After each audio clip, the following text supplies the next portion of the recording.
సాక్షి Telangana news కి స్వాగతం. జగిత్యాల నుంచి బీఆర్ఎస్ పార్టీకి పూర్వ వైభవం. బీఆర్ఎస్ వర్కింగ్ ప్రెసిడెంట్ కేటీఆర్ ధీమా. మాజీ మంత్రి కాంగ్రెస్ సీనియర్ నాయకుడు టి జీవన్ రెడ్డి బీఆర్ఎస్ లో చేరబోతున్న సందర్భంగా జిల్లాలో పండగ వాతావరణం కనిపిస్తుందని బీఆర్ఎస్ వర్కింగ్ ప్రెసిడెంట్ కేటీఆర్ అన్నారు. ఈ నెల 20వ తేదీన జగిత్యాలలో జరగనున్న కేసీఆర్ ప్రజా ఆశీర్వాద సభ ఏర్పాట్లను మాజీ మంత్రి హరీష్ రావు, కొప్పుల ఈశ్వర్, ఎమ్మెల్సీ రమణ, ఎమ్మెల్యే పల్లా రాజేశ్వర్ రెడ్డి తదితరులతో కలిసి పరిశీలించారు.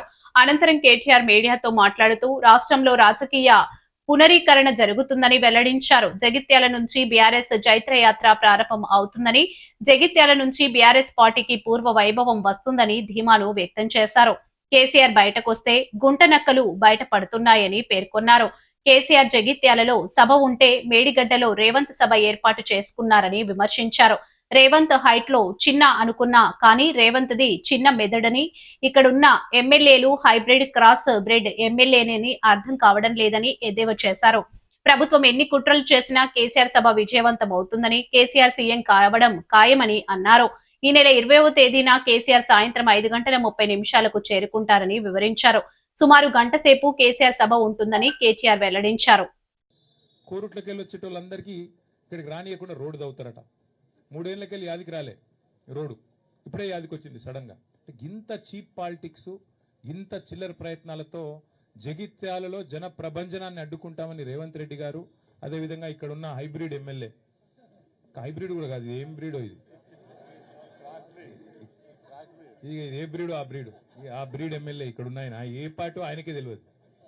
బీఆర్ఎస్ అని ప్రెస్ మీట్ లో చెప్తాడు, కాంగ్రెస్ పార్టీ ఆఫీసులో కూర్చుంటాడు, కాంగ్రెస్ పార్టీ మంత్రి పక్కకు కూర్చుంటాడు. క్రాస్ బ్రీడ్ అనాలనా, హైబ్రిడ్ అనాలనా, ఏం బ్రీడ్ అనాలే, ఆయన ఏందో ఆయనే చెప్పుకోవాలి. వాళ్ళు రేవంత్ రెడ్డి భయం ఏంటంటే, కాంగ్రెస్ లో భయం కూడా ఏంటంటే, ఇక్కడ కేసీఆర్ గారు వచ్చి, జీవన్ రెడ్డి గారు, కేసీఆర్ గారు, మా రమణన్న, మా వసంత అందరు కలిసి ఒక వేదిక మీదకి వెళ్ళి మాట్లాడితే జగిత్యాల నుంచే మళ్ళీ బీఆర్ఎస్ జైత్రయాత్ర మొదలవుతుంది, దండయాత్ర మొదలవుతుంది, రేవంత్ రెడ్డికి భరతం పట్టడానికి తెలంగాణ ప్రజలు మరి రంగం సిద్ధం చేసినారని ఒక వాతావరణం వస్తుందని ఆయనకు భయం పట్టుకుంది. ఆయన అట్టర్ ఫ్లాప్ పాలన, 6 గ్యారంటీలని, 420 హామీలని, 13 డిక్లరేషన్లు, అన్ని వర్గాలను మోసం చేసిన విషయం బయటపడుతుందని చెప్పి ఆయనకు భయం పట్టుకున్నది. అందుకే ఈ రకమైన చిలిపి ప్రయత్నాలు చేస్తా ఉన్నారు. కానీ ఒకటి మాత్రం వాస్తవం, ఇదే జగిత్యాలలో కేసీఆర్ గారు గతంలో ఎన్నో బహిరంగ సభలు నిర్వహించారు. ఈ సభ కూడా అద్భుతంగా విజయవంతం అవుతుంది. ప్రభుత్వం ఎన్ని ప్రయత్నాలు చేసినా, ఎన్ని చిల్లర కుట్రలు చేసినా అన్నిటినీ కూడా అధిగమించడానికే మా పార్టీ నాయకత్వం అహరహం కూడా కష్టపడతా ఉన్నారు. మా సోదరులు పల్లా రాజేశ్వర రెడ్డి గారు ఇలా ప్రత్యేకంగా జనగామ శాసనసభ్యుడు ఇక్కడికి వచ్చి వారు జగిత్యాల కేంద్రంగా, జగిత్యాల నియోజకవర్గ పరిధిలో వారు బాధ్యత తీసుకున్నారు. పర్యవేక్షణ, అందరినీ కూడా కోఆర్డినేషన్ బాధ్యత, సమన్వయం. అట్లాగే మా ధర్మపురి కాన్స్టిట్యున్సీకి రవీంద్రరావు ఎమ్మెల్సీ గారు, తక్కలపల్లి రవీంద్రరావు గారు, వరంగల్ వాసి, వారు కూడా ఇక్కడికి వచ్చి ధర్మపురిలో కొప్పుల ఈశ్వర్ గారితో కలిసి వారు కూడా సమన్వయం చేసుకుంటా ఉన్నారు. అట్లాగే మా చొప్పదండి నియోజకవర్గంలో మాజీ శాసనసభ్యులు పెద్ద సుదర్శన్ రెడ్డి గారు, వారు మా రవిశంకర్ గారితో సమన్వయం చేసుకుని అక్కడి నుంచి వారు జగిత్యాల జిల్లా పరిధిలో వారు ప్రయత్నం చేస్తూ ఉన్నారు. కోరుట్లలో గౌరవనీయులు మాజీ మంత్రి మరి శ్రీ ప్రశాంత్ రెడ్డి గారు, అక్కడ ఎమ్మెల్యే సంజయ్ గారితో, అట్లాగే మా జిల్లా పార్టీ అధ్యక్షులు విద్యాసాగర్ రావు గారితో వారు సమన్వయం చేసుకుంటా ఉన్నారు. వేములవాడ అక్కడ మా పెద్దలు లక్ష్మీ నరసింహారావు గారితో మాజీ పార్లమెంట్ సభ్యులు తమ్ముడు బాల్కా సుమన్ గారు, వారు అక్కడ బాధ్యత తీసుకున్నారు. ఈ రకంగా పార్టీ నాయకత్వం మొత్తం కూడా సమిష్టిగా పనిచేస్తున్నది. ప్రాంగణంలో ఇక్కడ బాలమల్లు గారు, శ్రీనివాసరెడ్డి గారు ఉన్నారు. సమిష్టిగా జీవన్ రెడ్డి గారి మరి చేరికను స్వాగతిస్తూ జగిత్యాల రైతాంగం గాని, జగిత్యాల ప్రజానికం గాని బ్రహ్మాండంగా మరి కదిలి వచ్చే పరిస్థితి కనబడతా ఉన్నది. ఏర్పాట్లు కూడా బాగా ఘనంగా జరుగుతూ ఉన్నాయి. ఎండల్ని కూడా దృష్టిలో పెట్టుకుని అన్ని ఏర్పాట్లు చేస్తూ ఉన్నాం. దాదాపుగా ఒక 3 లక్షల మంచినీళ్ల బాటిల్ కూడా తెప్పిస్తా ఉన్నాం. ఒక 2 లక్షల మజ్జిగ ప్యాకెట్లు కూడా తెప్పిస్తా ఉన్నాం. ఇవన్నీ కూడా ఎందుకంటే సాయంకాలం సభ అయినప్పటికీ కూడా కేసీఆర్ గారు దాదాపుగా 5:30 గంటలకు ఇక్కడ చేరుకుంటారు. ఎండ చల్లబడ్డ తర్వాతనే సభ ప్రారంభమవుతుంది. 5:30 గంటలకి కేసీఆర్ గారు ఇక్కడ చేరుకుంటారు. చేరుకున్న తర్వాత 5-5:30 మధ్యలో చేరుకుంటారు. ఆ తర్వాత సభ ఒక గంటంబావు సేపు సభ జరుగుతుంది. దయచేసి పాత్రికేయ మిత్రులతో కూడా నా ప్రార్థన, మొన్న మీకు కొంత అసౌకర్యమైంది, మమ్మల్ని మన్నించండి. ఒక సోదరుడికి కాలుకు ఫ్రాక్చర్ కూడా అయింది. అట్లాగే కొన్ని కెమెరా ట్రైపాడ్లు కూడా ఇరిగినాయని చెప్పారు. తప్పకుండా వారి నష్టాన్ని మేము భర్తీ చేస్తాము. ఆ సోదరుడికి సంబంధించి కూడా మా ఎమ్మెల్యే సంజయ్ గారు, మిగతా మిత్రులు కూడా హాస్పిటల్ కూడా వచ్చారు, ఈశ్వర్ గారు కూడా వచ్చారు, జీవన్ రెడ్డి గారు కూడా వచ్చారు. ఆ బాధ్యత అంతా కూడా మేమే తీసుకుంటాం.